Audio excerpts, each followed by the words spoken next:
Behind the scenes, the WNBA is experiencing a tempest that has nothing to do with rivalries, all-star choices, or even the never-ending conversation about rookie-veteran tensions. No, this is a much more significant issue. Something fundamental to the league's efforts to safeguard, develop, and maintain its greatest players. Caitlin Clark is at the center of it all. The newest star in women's basketball is coping with a health issue that if left untreated could ruin not just her season, but her entire career path.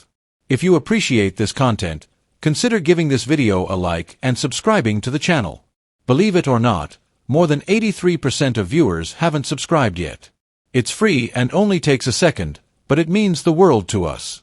So, did you subscribe already? Great. Thank you so much for your support. Now back to the video. And now Tim Grover. Yes, the same Tim Grover who assisted Michael Jordan in becoming Michael Jordan, is raising the alarm. Grover, who is renowned for turning Jordan's early injury-plagued years into a basis for GOAT-level supremacy, sees warning indications in Clark's circumstances. Grover draws a direct connection between Clark's current injury spiral and the identical biomechanical failures that nearly ended Jordan's prime before it even started. In his opinion, this is not just terrible, but also a calamity that could have been avoided. Let's dissect it. Clark came into the league on the biggest wave in the history of women's basketball. She wasn't simply drafted. She had sold-out venues, record-shattering college performances, and a magnetism that turned casual admirers into obsessives. She received anointing. But that remarkable rise came at an invisible cost. Her body underwent an abrupt change that the experts tasked with overseeing her growth failed to notice. Clark gained a lot of muscle during the off-season. She appeared robust, energetic, and forceful in photos. Analysts marveled about her pro-ready build. Her dedication to improving her physical level is commended by commentators. Grover, however, perceives a risky oversight underlying such praise. According to him, the problem isn't strength.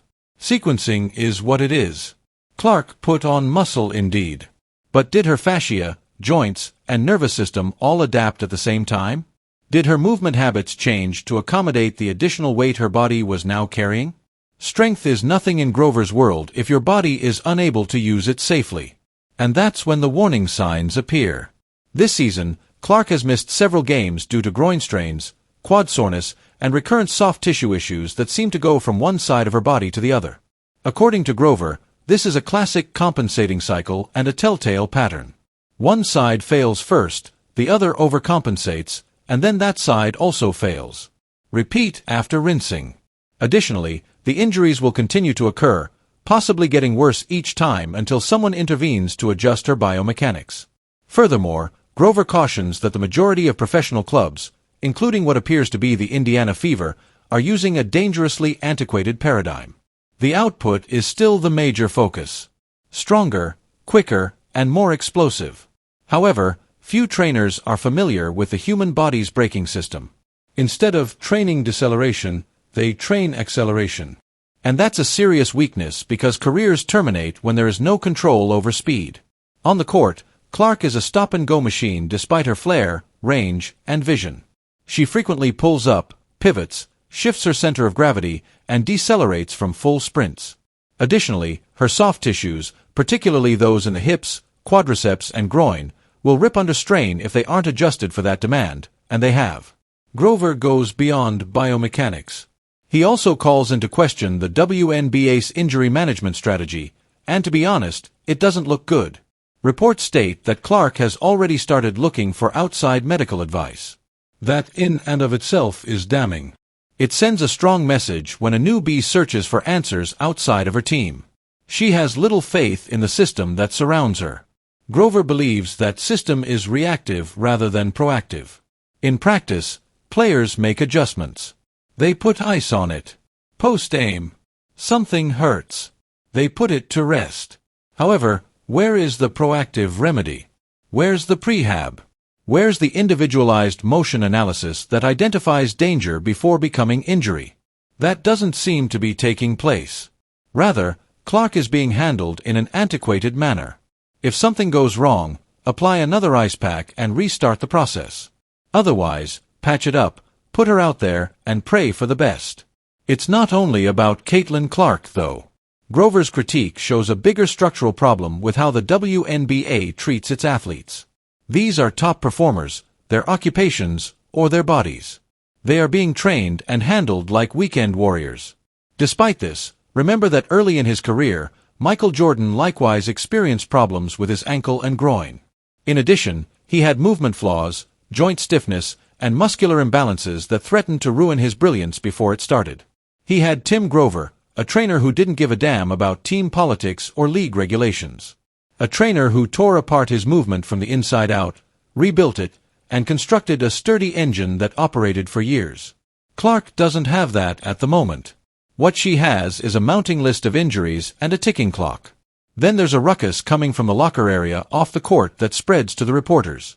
We're now seeing the Fisherers appear in Indiana. Teammates, public criticism from families, envy rumors, and tense vibes for any player, let alone one attempting to heal. That kind of environment is poisonous. Recovery isn't only physical, it's mental, emotional. When they are surrounded by stability, trust, and purpose, the finest athletes recover more quickly. Clark isn't any of that at the moment. She's under strain. She has high expectations. No rookie has ever had to deal with a spotlight as intense as hers. So, where does this go? This cycle won't end if nothing changes. If Clark is still forced to play games before her body is fully recovered, if her training doesn't progress beyond simple strength training, and if her mechanics aren't examined and adjusted, it will get worse. Hip impingements result from groin injuries. Patellar tendinitis develops from quad stresses. One problem spills over into another. And eventually, it's more than simply a lousy season. It's a career gone. It's a warning shot. Caitlin Clark is not broken. According to Grover's message, a system that isn't designed to foster greatness is failing Caitlin Clark. By a league that hasn't expanded its medical facilities to accommodate its burgeoning players' needs. By a group that appears to be more focused on appearances than durability. Perhaps it's time for that to change. Clark's entry in the WNBA produced a tidal wave of attention, income, and new fans. She is currently the most valuable asset in a league, but assets need to be protected. She cannot serve as both your recuperation afterthought and your marketing engine. Checking the tires is a must when driving a Ferrari. A sprained ankle prevents you from running a marathon. For the sole purpose of filling seats, why are we witnessing the most significant rookie in league history battle through injuries? It is not long-sighted. It's reckless and it's avoidable. The answer isn't complicated. Bring in the specialists. Audit the training staff. Make Clark's development unique. Adjust the patterns of movement. Reduce the rate of return. Create a structure that prioritizes long-term success over immediate media attention because we've witnessed the consequences of doing so. Michael Jordan is his name. The WNBA is currently using the Caitlin Clark controversy as a litmus test. Not only about managing injuries, but also about the type of league it aspires to be. Does it want to be a progressive professional organization that prioritizes medical excellence, longevity, and athlete development? Or will it continue to be trapped in an antiquated, reactive cycle that all too frequently sees athletes endure suffering, receive recognition for their resilience, and then be dismissed when their injuries become career-threatening? As of right now, every indication points to the latter. The hardest part is that things didn't have to be this way. Caitlin Clark had every advantage a rookie could hope for when she entered the league. Expectations are high. There is a lot of pomp and the spotlight is higher than it has ever been for any WNBA player. The investment is her. She's not simply a player. She is the main advertising campaign for a league. Its viral social media hook, its ticket boost, and its ratings motor. No commissioner or campaign has ever done more to increase the WNBA's audience than she is. And yet, she's being treated like a throwaway piece of the puzzle. Someone to tape up and push out the door for another social media post, another ESPN highlight clip, or another sellout game. Stop the screaming coming from her body. Tim Grover notices this. Additionally, he has already been here with Dwayne Wade, Jordan, and Kobe. He has achieved brilliance in his work and is aware of how to maintain it. Grover recognizes that true brilliance doesn't come from playing through suffering, something that the WNBA, the Indiana Fever, and perhaps even Clark's own inner circle seem to be lacking. It is the result of solving it. Because of this, Grover's training philosophy never focused solely on strengthening athletes. Making them whole was the goal. It was about control power, neuromuscular sequencing, movement mechanics, and fixing even the tiniest inefficiencies before they became serious ailments. It's a method based on accuracy and patience rather than performance anxiety. Compare that to the current situation. Clark's been pushed back the court many times this season, typically following brief recovery periods or ambiguous injury bulletins. Her minutes change, her explosiveness varies. On certain evenings, she resembles herself. Others see that she is hesitant when driving, that her gait is stiff, and that she lacks lateral stability. All of which indicate that she is not entirely recovered.